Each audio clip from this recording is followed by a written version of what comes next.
Everyone, তো আমি এখন যাচ্ছি অঞ্জলি দিতে। তো অঞ্জলি অনেকবার হয়ে গেছে, আমার অনেক দেরি হয়ে গেছে। তো আমার বান্ধবী ফোন করছে, তাড়াতাড়ি এতর জন্য ওয়েট করছি, তো তাড়াতাড়ি করে যাচ্ছি। তুমি অঞ্জলি দিছো? না, দিব আরেকবার দেবো? একবার দিছো? আমার তো অনেক লেট হয়ে গেলো, এবার আমি দিব। তো চলো দেখতে থাকো। তারপর ফাইনালি দেখো আমি তাড়াহুড়ো করে চলে এসেছি মণ্ডপে, আর এসে দেখি 2-3 বার অঞ্জলি হয়ে গেছে। তো কিচ্ছু করার নেই, কারণ রাত জেগে ঠাকুর দেখেছি সপ্তমীর দিন, ভোরবেলা এসে শুয়েছি, তার জন্যই এতটা আর কি লেট। তো তারপর দেখো হাতে ফুল বেলপাতা নিয়ে নিলাম, আর আমাদের আর কি অনেকটাই লেট হয়ে গেছিলো। আর আমার বান্ধবী আমার জন্য দাঁড়িয়েছিল, বলছিল মানে তুই আয়, তারপরে একসাথে অঞ্জলি দিব। তো তাই সবাই মিলে দাঁড়িয়ে একসাথে অঞ্জলি দিলাম। আর তোমরা কারা কারা অষ্টমীতে অঞ্জলি দিয়েছো আমাকে একটু প্লিজ জানিও তো। আর এদিকে আমার বোন বলছে যে আমি তো রেডি হতে পারিনি, কারণ মা আমাকে এত তাড়া দিচ্ছিল, তাড়াতাড়ি অঞ্জলি দিছিস? এই এদিকে বদ্দি, অঞ্জলি দিছ?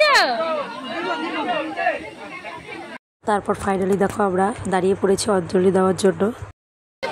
না, আমরা সবাই লেট করছি, বুঝছো, সেই জন্য আমাদের এত দেরি। তারপর দেখো আমরা অঞ্জলি দিয়ে হাত জোর করে মায়ের কাছে মানে প্রণাম মন্ত্রটা করে নিচ্ছিলাম। ঠাকুরমশাই আর কি জোরে জোরে মন্ত্র বলছিল। আর এদিকে জানো তো গত বছর তো অঞ্জলি দিতে পারিনি, তার জন্য মনটা খুব খারাপ ছিল, কারণ গত বছর ভোর 5টায় অঞ্জলি ছিল, অষ্টমী পুজো ছিল। আর আমরা গিয়েছিলাম দিনহাটা থেকে আস্তে আস্তে আমাদের 7টা বেজে গেছে তার জন্য। তো আমি ভেবেছি যে এইবার আমি যতই হোক আমি অঞ্জলিটা দেবই, যেভাবেই হোক। তো ফাইনালি অঞ্জলি কমপ্লিট করে এবার চরণামৃত নিয়ে নেবো। আর দেখো লোকের কি ভিড়, তার মধ্যে এত গরম।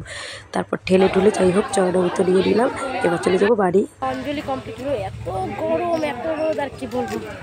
তো এখন কিছু ফটো তুলবো, তারপর বাড়ি যাব।